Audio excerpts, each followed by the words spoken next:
and all of you, thank you so much. And for those who are joining in from Dubai, we are really very thankful. Today is a holiday, we understand. Across the Gulf, it's a holiday and you've taken your time off. So thank you so much for being here.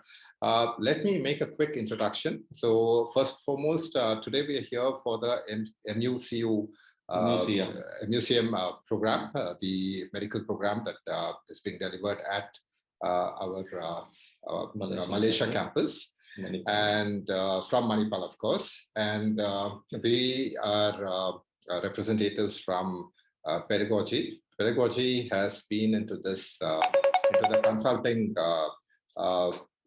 business since more than 28 years, and in Dubai especially since 2015. So we are expecting, we are expecting a few more people to join in very quickly. So in the meanwhile, I would like to, just have a quick introduction. We of course have Ms. Barbara, who heads the marketing for Manipal University, and we have Professor Dr. Som Subrade.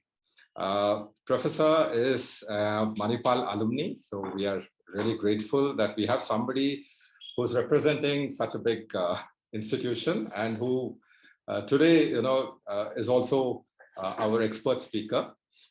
He is Indian national, of course, who is now in Malaysia. He's a gynecologist by profession. He's attached to the Melaka General Hospital, and he's a professor in Manipal University College, Malaysia. He's also a fellow in interprofessional education from FIMA, Philadelphia. And he has been a Toastmaster for 6 years, and he's been active in various as a club officer and district club officer roles. So we have someone here who is not just a doctor, but also an expert speaker. So we are looking forward to a very good interaction today. And of course, Barbara will take us through the program details and all that. And then we will have Mr. Asghar closing the whole thing after questions with the dates that are there for in terms of the application and other formalities. So Mr. Asghar, of course, is based out of the Bangalore, the Bangalore office of Manipal Global, and he's also part of the marketing team. So welcome all of you, and let's start straight away because we are almost 5 minutes into the talk. Thank you.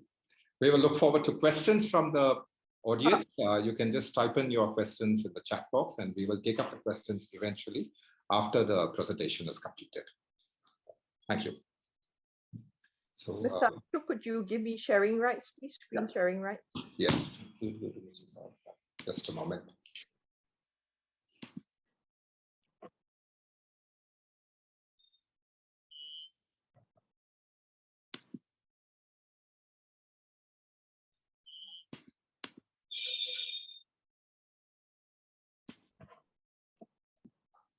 Okay, so Barbara, I've made you the host for the moment so that you can share your screen as well.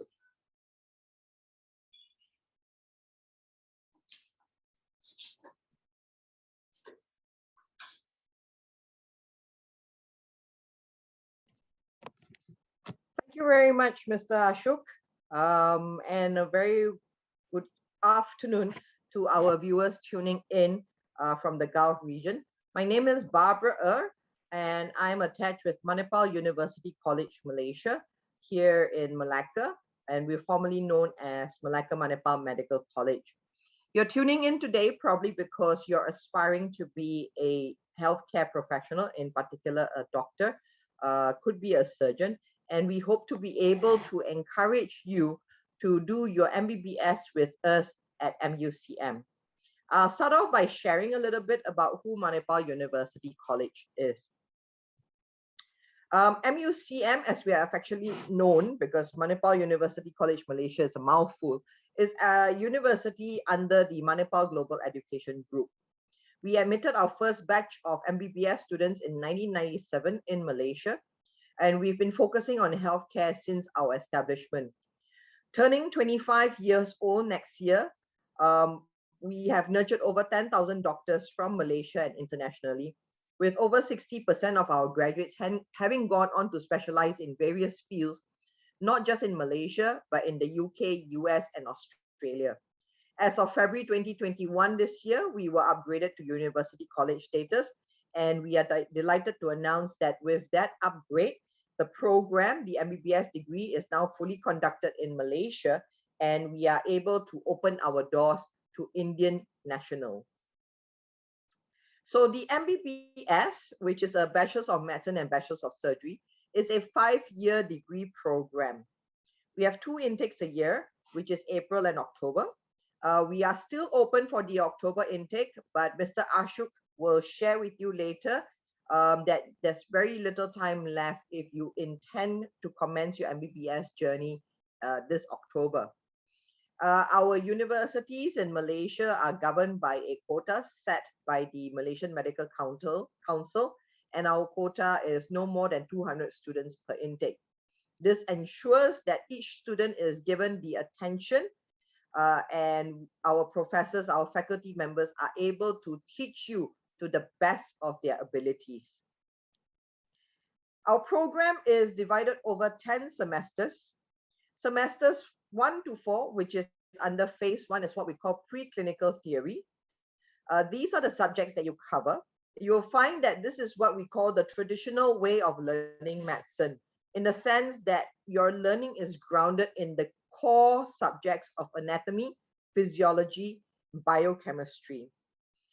These 3 building blocks, if you're taught well, you will find that it will serve you, tremendously when you actually go into your clinical portion, where the vertical tracks of medicine comes in. Each of these subjects, you will have lectures, tutorials, as well as laboratory. And for the subject of anatomy, we are one of the few medical schools in Malaysia that actually use proper cadavers for your dissection and for your learning. If you're tuning in today with the intention of doing your MBBS and eventually becoming a surgeon, you would appreciate that having a cadaver to learn from, in the case of anatomy, provides you with the tactile sensation. It also helps you in your visualization of your patient, because unfortunately, the only time that you'll be able to see the inside of your patients next time is when you need to cut them open. Prof. Som, I'd like to take you back to your preclinical days, and perhaps share with the audience how crucial it is, are these 3 subjects in the entire MBBS journey. Thank you, Barbara. First of all, I would like to request if everyone or whoever can, please on your camera so that I don't just look at the screen and speak. So I would request if if it's possible. Right. So now what happens is these are the first 3 as the tripod of MBBS, as Barbara mentioned, the anat, physio, biochem. And not only that, the second year subjects, that is pharmac, microbio, forensic, and pathology. These things creates the foundation. And when I was there, it's first year is a bit tough, because when we go from a college level to first year, they are very different. I'm sorry? Can I interrupt you for a minute? This is Ashok here. I think you have to, yeah, okay. Sorry for Barbara. Miss Barbara, can you please allow candidates who are on the room? Waiting room. Who are there in the waiting room? Can you please allow them? Okay, sure. Since you have been made the host. Okay, done. Yeah. Thank you so much. Thank you so much. Right. You can make Mr. Ashok co-host so that he can see the waiting room as well. Yeah. Right. Right. So as I was telling, that these 3 subjects were the first year, and we definitely found out, even we scored a very good results in our school, we realized that many people did have problem in the first few months getting adapted. But once they got adapted to it, it was not a problem with the second year. So many people like missed out on their distinction in the first year, but second year we had so many people who did distinction.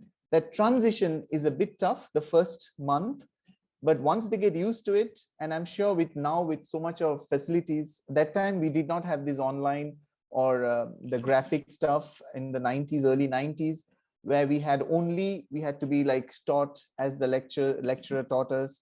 But we could go and see the museum, the cadavers and things like that. So we learned like that. But now it's not like that. It's things have changed, and people can also look into the electronic media and learn from that.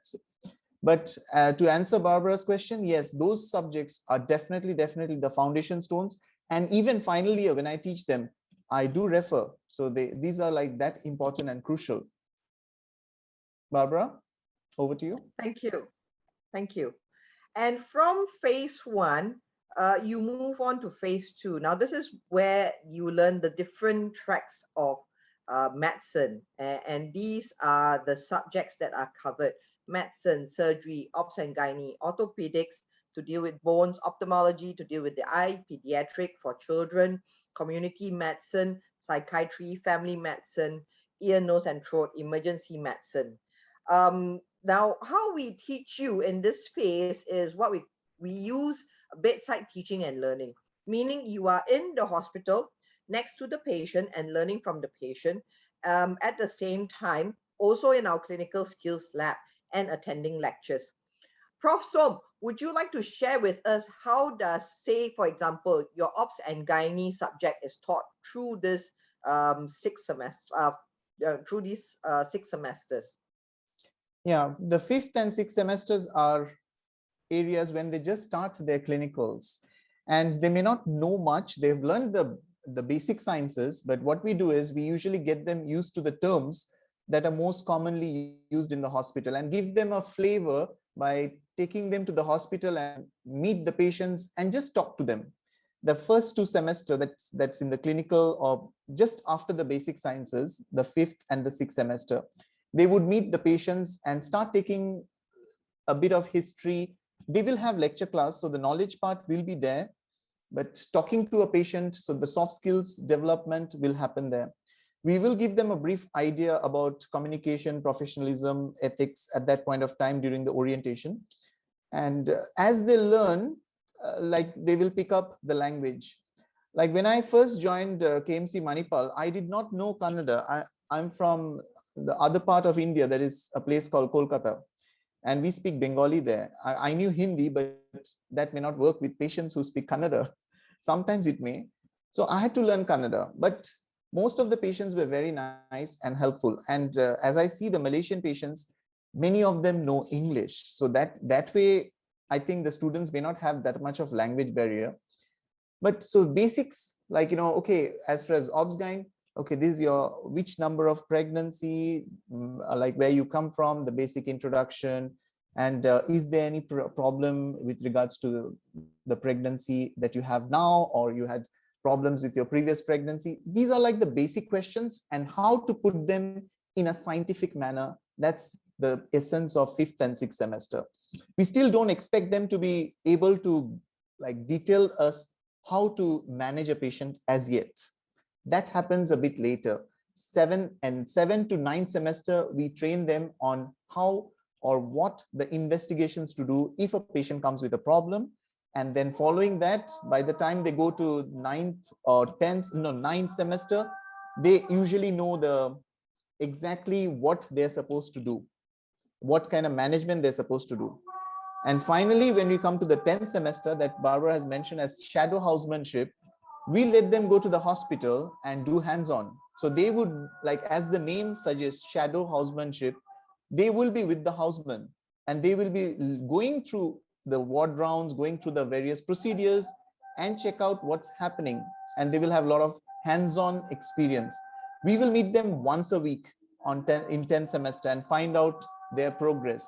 But most of the time they're hands-on, the 10th semester. And based on the feedback, they love it. That's the OBG portion point of view, Barbara. Thank you, Prof. Now, thanks. Now, for our students tuning in, we would like to share with you what we call the career as a doctor, the continuum. Where you are right now is at the start where you are deciding where to do your undergraduate MBBS, which is a 5-year program.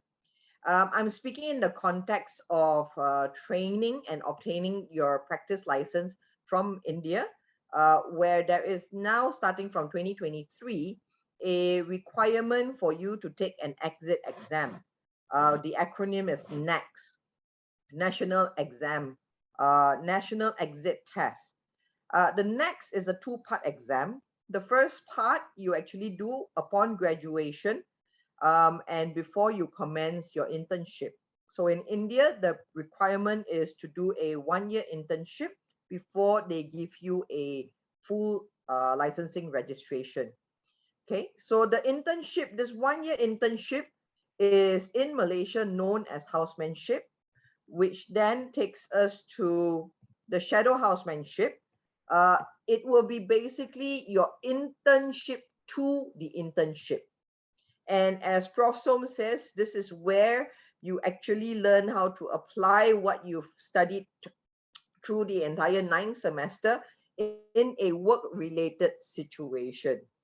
Okay, this will help you when you actually start your proper 1-year internship, because you already understand, you know, the requirements of a job. You followed an intern or a house officer, as they're known in Malaysia. You followed them for 6 months.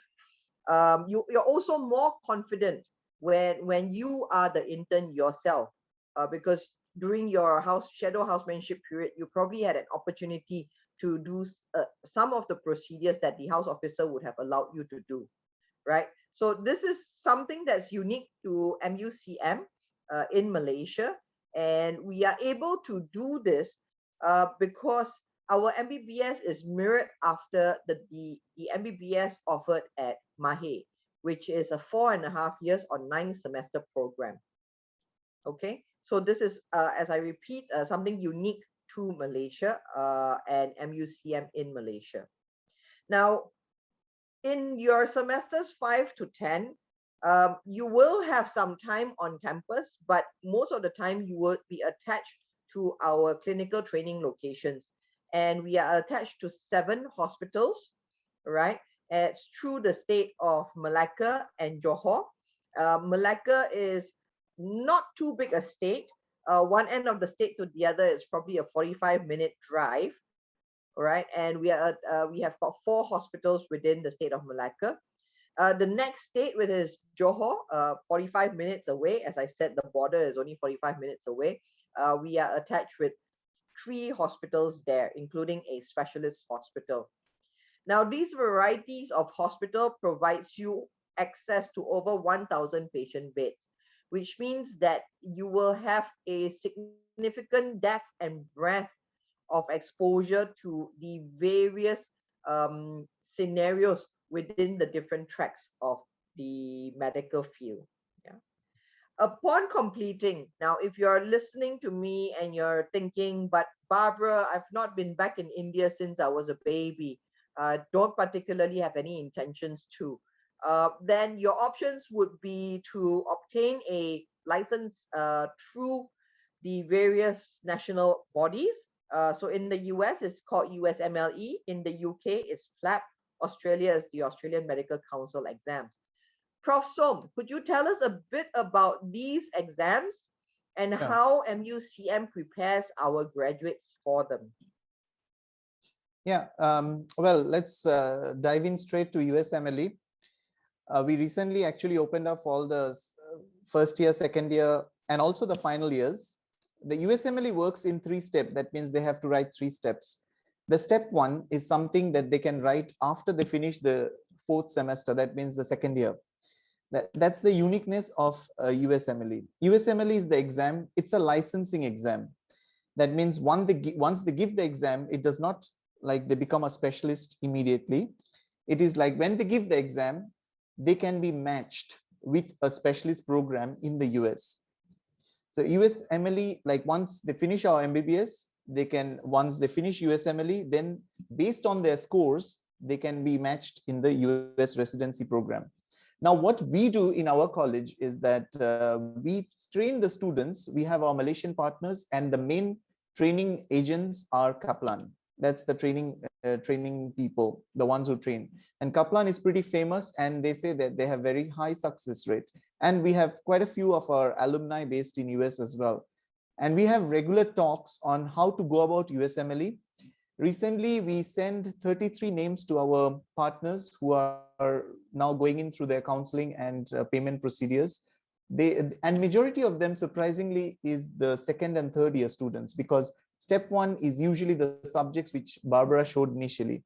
So step two is usually done after they finish the final year.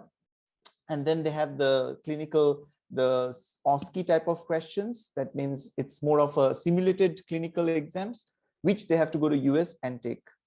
So the way we look at it is we can prepare students from the second year onwards if they wish to go to US and do their specialty. That's for the US. The PLAB is actually a licensing exam for the NHS that they get registered with GMC, General Medical Council.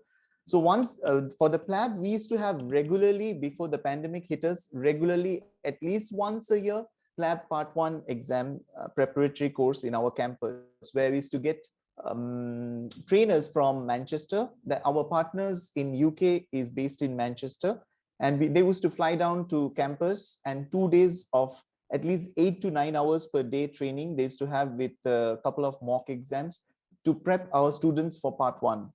Part 2, we don't have the training as yet.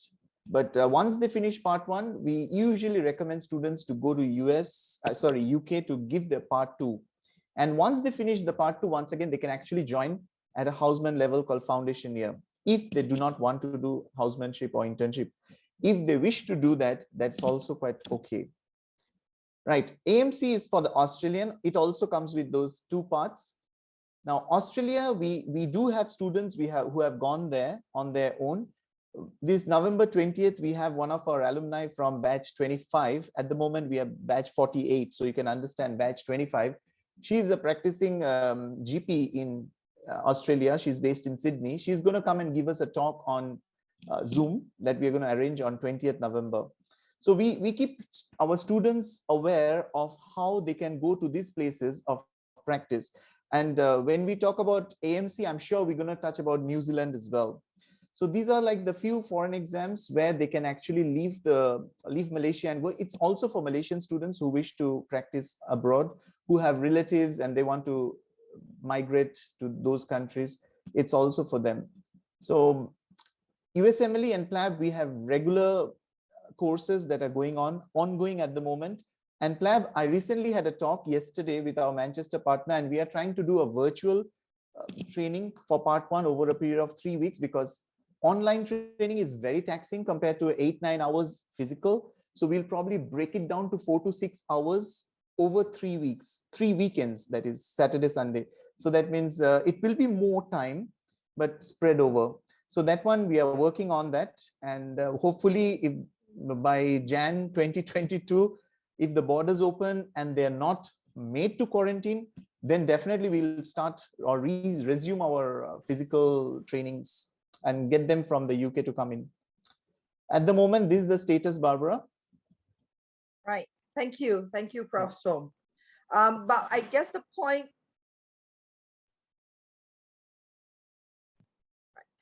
Sorry? What we're trying to demonstrate to you is that when you join Manipal, it's not just preparing you for your MBBS and then sending you on the way.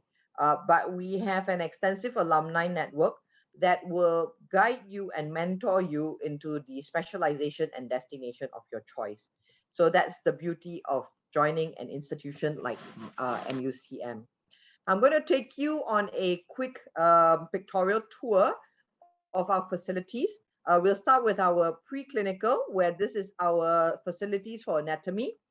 We have an anatomy laboratory. This is where you will be in at least 4 hours a week for your dissection classes. And we have a virtual dissection class, virtual dissection table called Anatomage, where you could also use to do your own self-study. So if you Google anatomy on YouTube, you'll find that it's quite a fascinating piece of tool that's very suited for young people today, because it's all about technology, and the equipment is there for students to use. We also have an anatomy museum, fully stocked with various bits. These are actually dissected body parts, which are then wrapped in plastic to preserve. So after your dissection class, if you want to, hold a particular body part to understand it better, to help you visualize and remember the structures and things like that, you could always take them from the anatomy museum. Other facilities include multidisciplinary laboratories, computer laboratories, and our campus, which is set over 18 acres, is built in a resort style structure. What do I mean a resort style structure? It basically means that very few tall buildings. Most of our buildings are actually double story, and it's got a lot of greenery. The intention of this is, now studying an MBBS or dentistry, which we also offer, is a highly intense program. When you're in the lectures, when you're at the library, when you're at the labs, your concentration is at maximum point. So we wanted a environment outside of the classroom where you could come out, and when you talk about getting some air, some fresh air, you're literally getting that, because there's so much greenery around you. So in between classes, it's very easy for you to take a walk around the field, sit at a park bench, and just recharge, recollect yourself before you go on to the next class. Yeah. This is our clinical skills learning center. This is where you will come as a student in your senior years, and this is where your professors will teach you the various procedures that you saw performed in the hospital.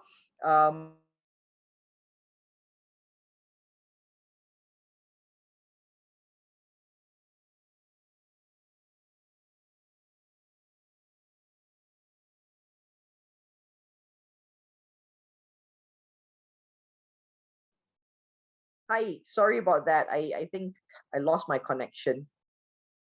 You have to share it again, the slide. Yep. Where did I drop off? Could somebody tell me? My apologies. The auditorium and the classroom. You were showing that. Okay. Right. So we have a fully equipped clinical skills learning center. Yeah. So this is where you go to in your clinical years, and that's where the professors teach you how to do the various procedures. Prof. Som has, and his department has a pelvic exam room. Prof. Som, could you tell us what you teach students when they come to the clinical skills learning lab? There's certain things like we teach them, especially in the 4th year, because they're still not, they may not be able to do that straight on the patient. Certain basic procedures like OPD procedures like pap smear, like that is part of cervical cancer screening, or uterine cancer screening, something called people sampling. Or if a lady comes with a vaginal infection, how to take a swab to test in the microbiome lab. Apart from that, the process of delivery, we have a mechanized mannequin and we have like a static mannequin.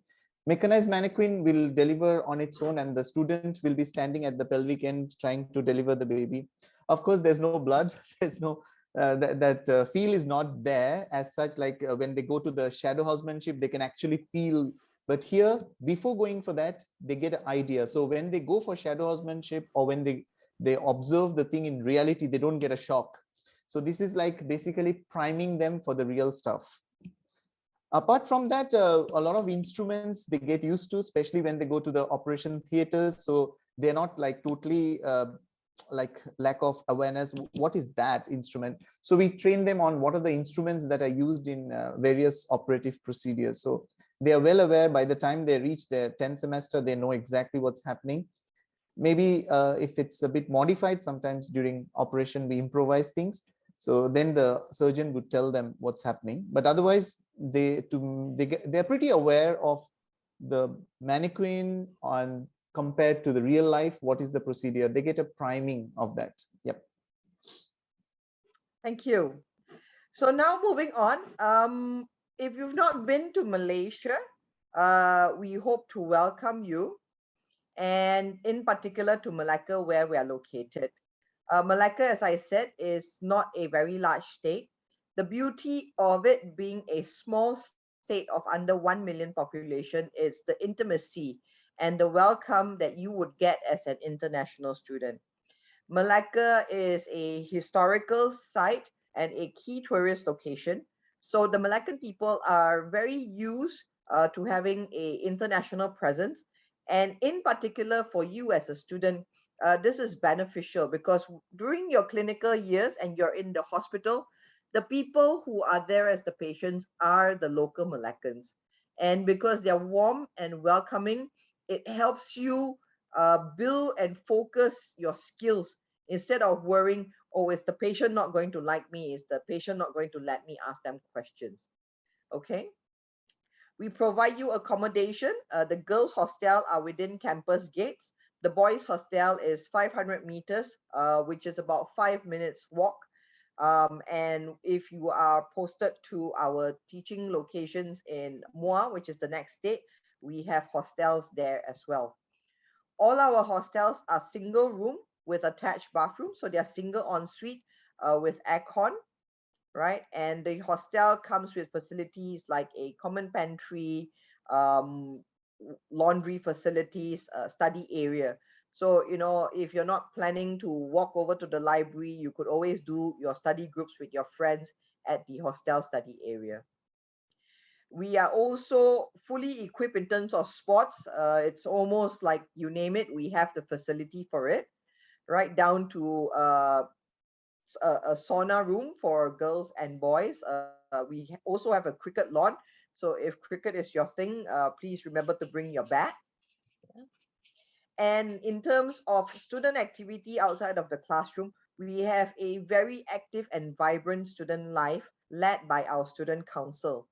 Prof. Som is also the mentor to the student council. Prof. Som, could you share with us some of the key activities that student council leads? Yeah, thanks, Barbara. It's a student council advisor. That's the official title I have. So every year we have a different student council. Like at the moment, the campaigning is going on. The election is happening on 29th and 30th. 29th, the campaigning stops, and 30th. So there will be a new leader emerging. Well, coming to the events, they have variety of events. The two main events are the annual night and Legenda. Both are basically saying bye-bye to the batches. Every batch finishes either like since we have two intakes, they finish at two different times of the year. So these are like the social events or social nights when we actually have variety of entertainment events. Sometimes the students will be performing. And then apart from that, we will have two at least major sports. One sports will be inter-batch. That means the students of various batches will be competing with each other. Another one where the faculty also joins in. So there will be teams which they don't call it inter-batch. That one, they just give a name called Team Earth, Fire, and things like that, where the faculty and the students join in together.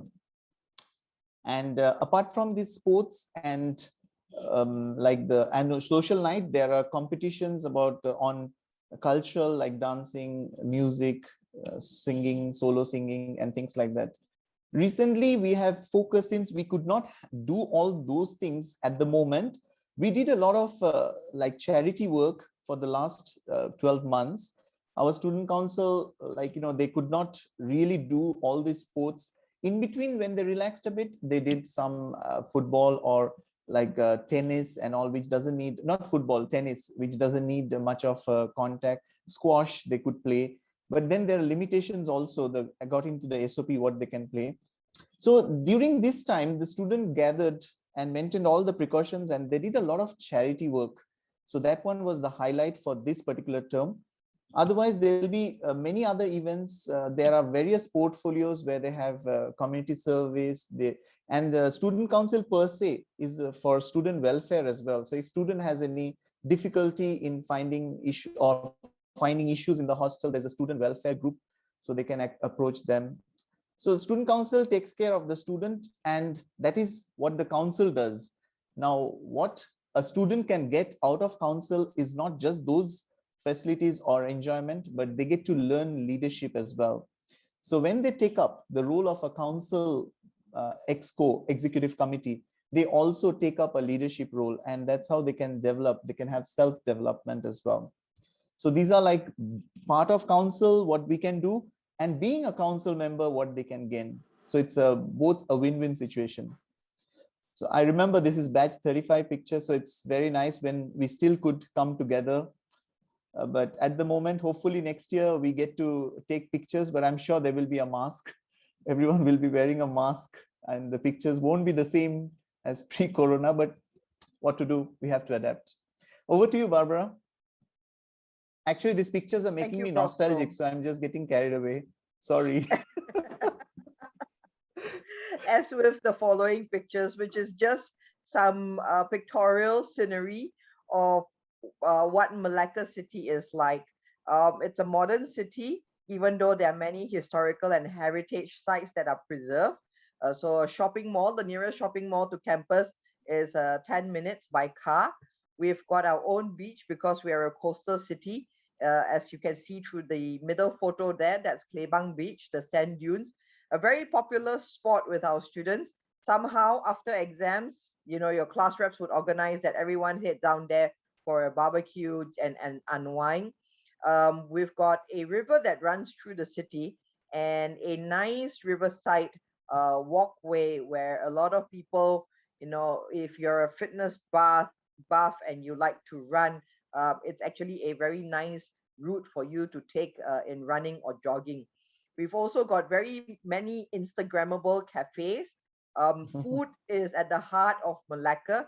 So, you know, on a Saturday mornings or Sunday mornings, get out with your classmates, go to the, you know, your favorite cafe for coffee and croissant breakfast. Okay. So you've been tuning in to Manipal University College, Malaysia. Turning 25, we are one of Malaysia's oldest and most established private medical and dental college. We are located in the multicultural city of Malacca, where the people welcome you as one of their own. We are tied up with 7 teaching hospitals, giving you access to over 1,000 patient beds for your clinical experience training. And we've got globally experienced faculty such as Prof. Som, who kindly shared his experiences with us today, who will assist you in preparing for the specialization and destination of choice after you graduate.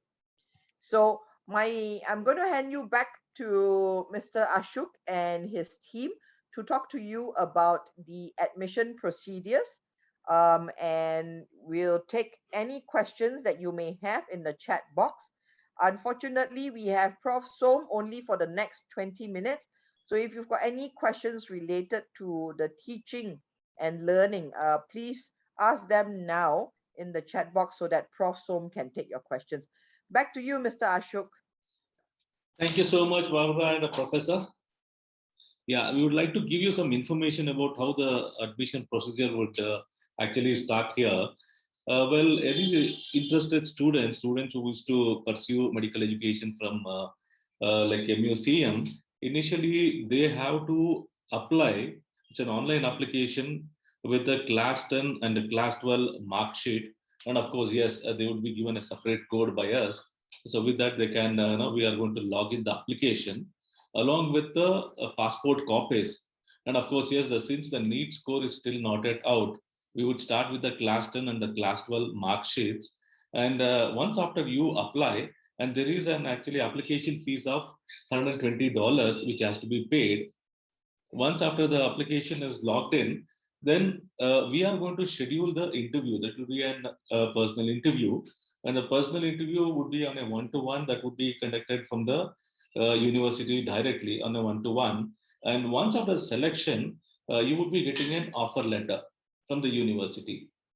And that's the time you have to decide whether if you want to pursue further with the university, then you have an option in that a part amount of the tuition fees has to be paid and we have to confirm your admission. that tentatively what we had decided is to have the applications to be logged in till the first week of October, so that we can schedule the interviews. And by the time, since we are mainly targeting the Indian audience, I mean, Indian origin students who are more concerned about the NEET results. So by the time the NEET results are out, you also have an offer letter in hand, so that you have sufficient time to decide and take a call based upon the whatever the ranks you have.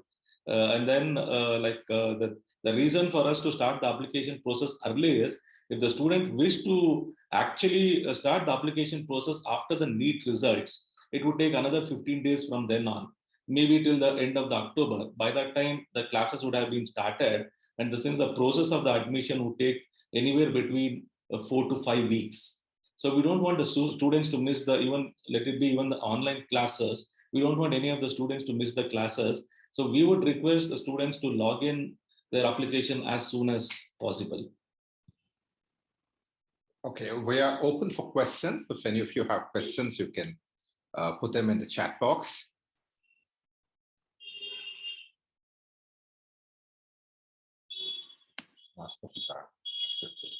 Yeah.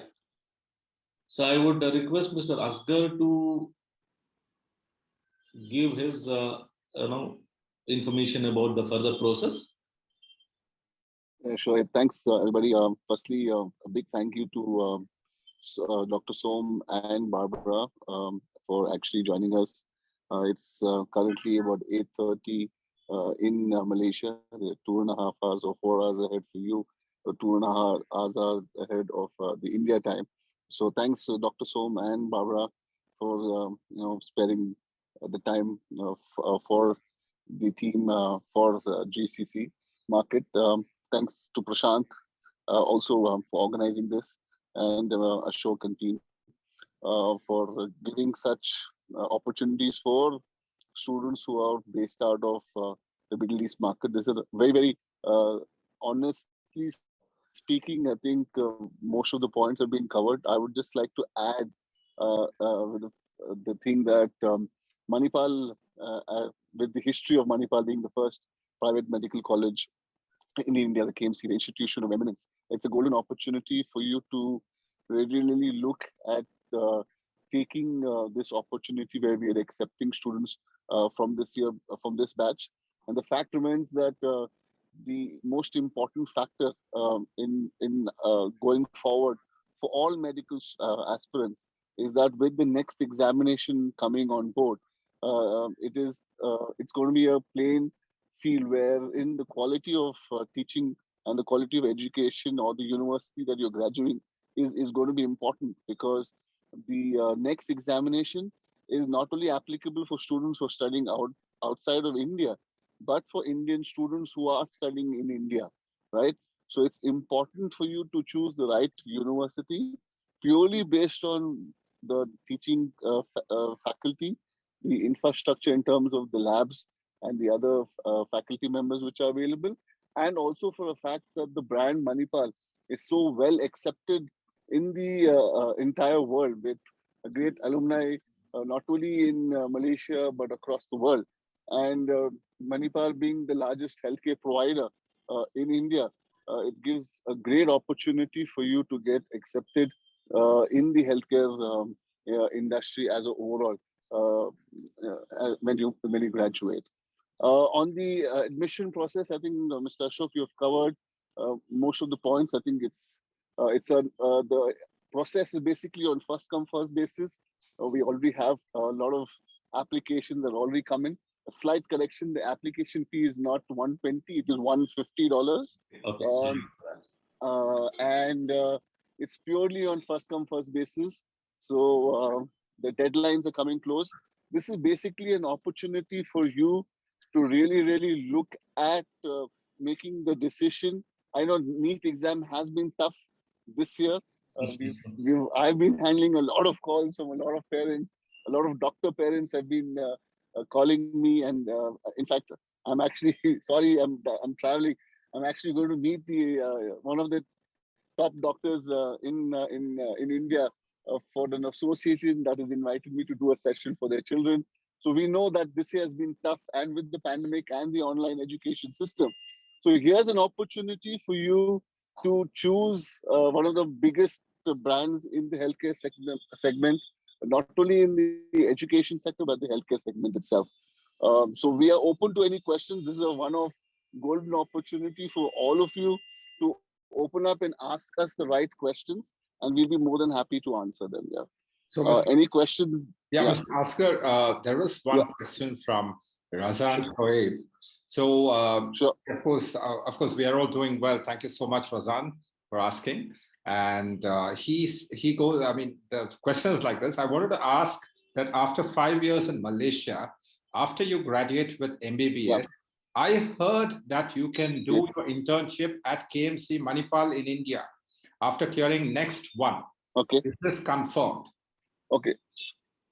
So basically, see, this is a draft that has come up from the National Medical Commission. Now, there are two, if you go on to the website, and this is something which is there in the draft, there are two versions that they've given in the draft. Draft one says that once you complete your course and write the next examination in step 1, the National Medical Commission will allocate the internship of the choice of through the NMC itself. Okay, so that is the option 1 that they will give. The other option that they've given is for universities who have got their own campuses. Now we have our own campuses, so that's the unique thing that Manipal carries. So apart from having campuses outside of India, we have 4 campuses in India. So we have a campus in Mangalore, Manipal, Sikkim, and Jamshedpur. A percentage of those seats is given allocated for us to be giving internships for our international students. So we have been asking for a higher percentage. So they've given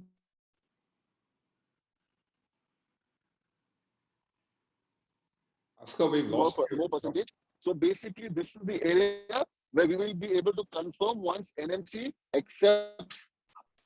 Okay, sorry. Now is it clear? Now is it audible? Yes. We lost. Okay, so basically, okay, so the NMC basically has given a draft where it says that once you complete your next examination, step 1, that NMC would be providing the internship, and also gives another choice for institutions which have their own campuses, and a percentage of their seats would be allocated for them to take the internship program. So as I told you, we have 4 campuses in India, that is in Manipal, Mangalore, Sikkim, and Jamshedpur. So assuming we have about 800 seats in these 4 campuses, we're looking at about 10%, 8 to 10% to capacity to be given to our international students as internship. So that is the draft that NMC has given, and we have written to them. And once they confirm that, yes, the internship would be taken care in our campuses, or else it will be also be given a choice for the NMC to allocate the internship to the candidates. Right, okay. I hope that answers the question, Mr. Ashok. Yeah, that's fine. Yeah. All right. The next question, I guess, the best person to take it would be Barbara. So, Barbara, there's this question about how the security is at MMC and MCM, and also, what is the student composition? So, this is a question from Mohammed Altamas Siddiqui. Foreign student composition. So, Barbara, you want to take that, or you want me to take that? Yeah, no, I'll take that. So, Sure. our campus is located in a housing suburb.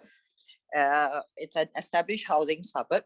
Majority of the people living in the housing suburb actually works at the Malacca Hospital because of our proximity to the hospital, which means that it is a location where most of your neighbors are professionals, people in healthcare.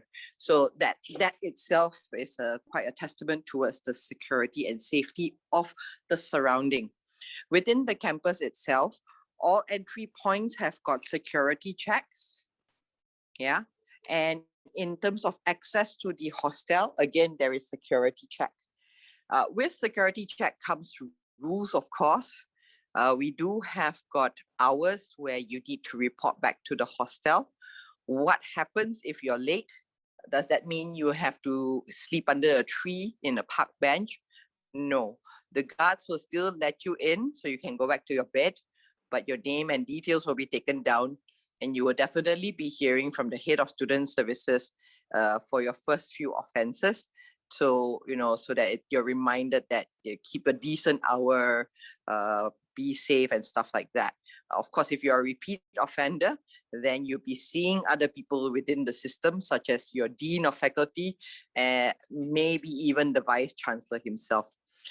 We are a small and intimate institution. Population of students is only about 1,600 in total. We're very specialized in healthcare, so everybody is there to be in this to be trained in this noble profession. In terms of the student composition, about 20% of our population are international students. As I said at the start of my webinar, with the changeover to become University College, we are now able to take India students. So yes, you will be primarily the first batch of Indian passport holders to join us. Having said that, our international student community has been coming from countries that have got an India association. For example, Sri Lanka, the countries of the Indian Ocean, Maldives, Seychelles, Mauritius, or students from Australia, Canada, UK, America, with NRI or OCI status. Yeah. The remaining are Malaysian students. In Malaysia, we are a multi-racial country, Malay, Chinese, Indian communities. So majority of the domestic students, I would say about 55%, are actually from the Indian community itself, with the remaining split between the Chinese and the Muslim community. So that in a nutshell is the security and the demography of campus. Back to you, Ashok. Thank you so much. I think we do have a question from one of the gentlemen by name Sahal Afzal. He's asking us, if we fail to clear the NEET this year, can we join the university this year and clear the NEET next year? No, if for the Indian origin student, I would like to inform, if at all, if the student is not able to clear the NEET, will not be allowed to take admission not only in India, in any of the universities outside India. The reason is, as per NMC, the requirement is student should have a pre-qualified NEET scores before getting an admission into the universities. And as far as the universities outside the country is concerned, once if the student clears the NEET, this NEET score is valid for next 2 years. So that means if the student clears the NEET in 2021, they have an opportunity to join the university till 23rd. And it is not permitted that they take an admission in 21 and appear for the NEET and clear in 22. It is not accepted by the NMC. All right. Okay. So we have one more. I would also like to add to that is that, so for students who are repeating the NEET, so your latest exam scores will be taken. So there are a lot of where people are asking that I cleared the NEET last year, but this year also I've written the NEET. So the NEET score of your latest NEET score would be considered, not your previous years. So in case you've not written NEET this year, but are applying with your last year's score, that is fine. But if you have taken last year and taken this year the examination, the scores for this year's will be taken. Latest. Yeah. Okay. We have one question. I think Professor Som will be the best person to answer this. The question goes like this. It's from Razan Shoaib. From 2024, PLAB is going to be changed to UK MLA. So after graduating from Manipal Malaysia campus, can I apply for UK MLA? And after clearing that, I can apply for FI1 position in the UK, right? Basically, I'm asking, the degree given by Manipal Malaysia is GMC UK recognized. And, of course, thank you so much for clearing my last question. Yeah, thank you, Rozan. So, Professor. Yeah, I got that. I was like impressed by the person that he has written about UK MLA. Now we don't talk about that because it's not yet applicable. But yes, as we told you, we have a partner in Manchester who's coming every year to update on what are the things happening. At the moment, still we are having the PLAB thing going on. Now, coming to your question, like if a student passed from Manipal University College, Malaysia, will he be recognized? He is recognized to take the PLAB or the UKML exam because it's for IMGs. Now, the thing is, GMC will recognize, yes, your degree is valid, but to be licensed under the NHS, they have to clear the GMC registration exam, which is the PLAB or the UKMLA. Now, the thing is, it's not only just for say MUCM students or things like that. It'll be for anyone who's an IMG. That's the thing how they'll go about. Yes, they will still have to clear the exam to be part of the NHS system. And yes, you can still write the exam, but it's not like you finish the MBBS here and you can straight away go to UK and practice. You still have to write the exams that they use for recognizing. And as I was mentioning earlier during the presentation, we have regular courses coming up and we conduct the PLAB part 1 in our college. So when this system will happen, at the moment, with every year, the question changes. We get our like the trainers from UK to come and change the questions and get our students more abreast to what's happening there. And it's always like a person who's not very senior, someone who has just joined like a probably a senior trainee, like finished the part 1s of some exams and things like that, part 1 MRCP, part 1. So they're not very senior. That means they have lost touch with the current exam system. They also know what's happening, maybe like what are the changes, what are the tips and tricks to solve or crack these exams. So those kind of things will be definitely be helpful. And yeah, so obviously you will be like, at the moment, yes, we are still recognized to be able to write that exam. Thank you. Back to you. Thank you so much, Professor. Thank you. The next question, I think the best person to answer would be Barbara. Barbara, so there's this question from Dr. Shaheen Kumair Ilahi. What percentage is required for FSC student, Federal Board, Pakistan? Okay, just give me a minute. Yes.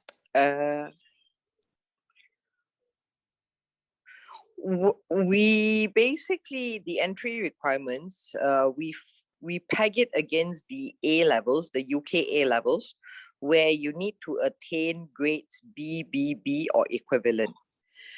So you have to look at the board scoring and what is equivalent to a B grade. Now, if you're trying for MBBS, the compulsory subjects would be biology and chemistry. And then the third subject would be your better score between math and physics. Yeah. So the best way to check this, sir, is to send the results to Mr. Ashok and his team. They will then forward it on. We'll have our admissions department look at it. And I'm assuming you have got actual results in hand. But if you don't, then perhaps to obtain a forecast result and let Mr. Ashok and his team. Right. I would like to further add to this particular question. Like the student is actually graduating qualified. Guide you on one. Hello. Yeah. If the student is actually. Sorry. Yeah. I would just like to add on to this particular question. What I mean to comment is, if the student is actually passing out from a board where it actually a qualification is based upon the percentage, there we are looking at a percentage of minimum 70% in physics, chemistry, and biology. Below 70%, we are not accepting. Yep. Right? Yes, that's correct. That's correct. That's correct. Thank you. Thank you, Barbara. Thank you. So there's a question from Shabana Anis. Admission from India is easier, or is it easier from KSA, as we parents reside in KSA and the child is completing his 12th from India?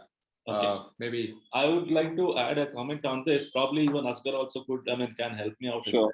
See, generally, if the student has completed class 10 and class 12 from India, we consider the student as an Indian student, as we have a two different fee structure.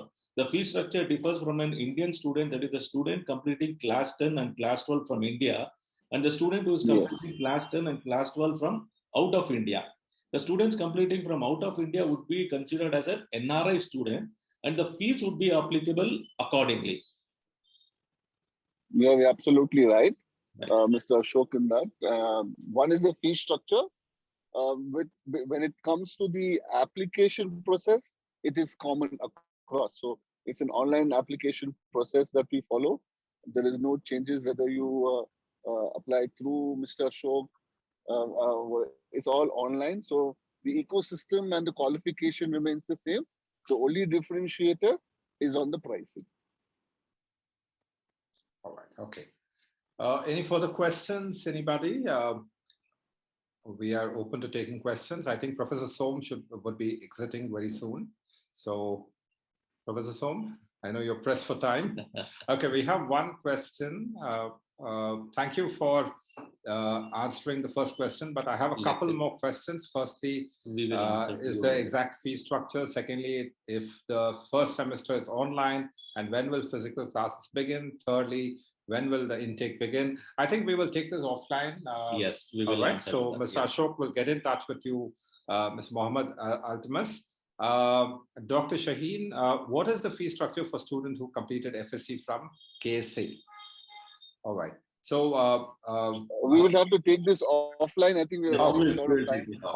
So with regard to the processes and fee structures, I think okay, over the mail, we will share this fee structure. And if any information needed, we can always write back to us. We'll get back to you on this. So I will request all of you to please type in your mail IDs, although we do have your registrations, but it will be easier for us to communicate directly with you. So Dr. Shaheen, Mr. Mohammed Altamas, if you can just type in your mail ID quickly, we will record that and we will immediately get back to you. Okay, we have one question from Razan. Can you practice in Malaysia directly after graduating in 5 years MBBS? After graduating, will you get Malaysian license to practice as a doctor, or do you have to give the Malay language exam? I will take that question. Right, Barbara. Currently, internship in Malaysia is not open to international students because we actually have a surplus of Malaysian graduates waiting for places. So you would not be able to do your internship in Malaysia, and as such, you will not be given a license by the Malaysian Medical Council. Having said that, Malaysian universities do offer specialist training program known as master's program. Once you have completed your internship in your country of choice as a Malaysian university degree holder, you would be able to apply to do your master's or your postgraduate training in these universities, and you would be given a provisional license while you are undergoing your master's training program.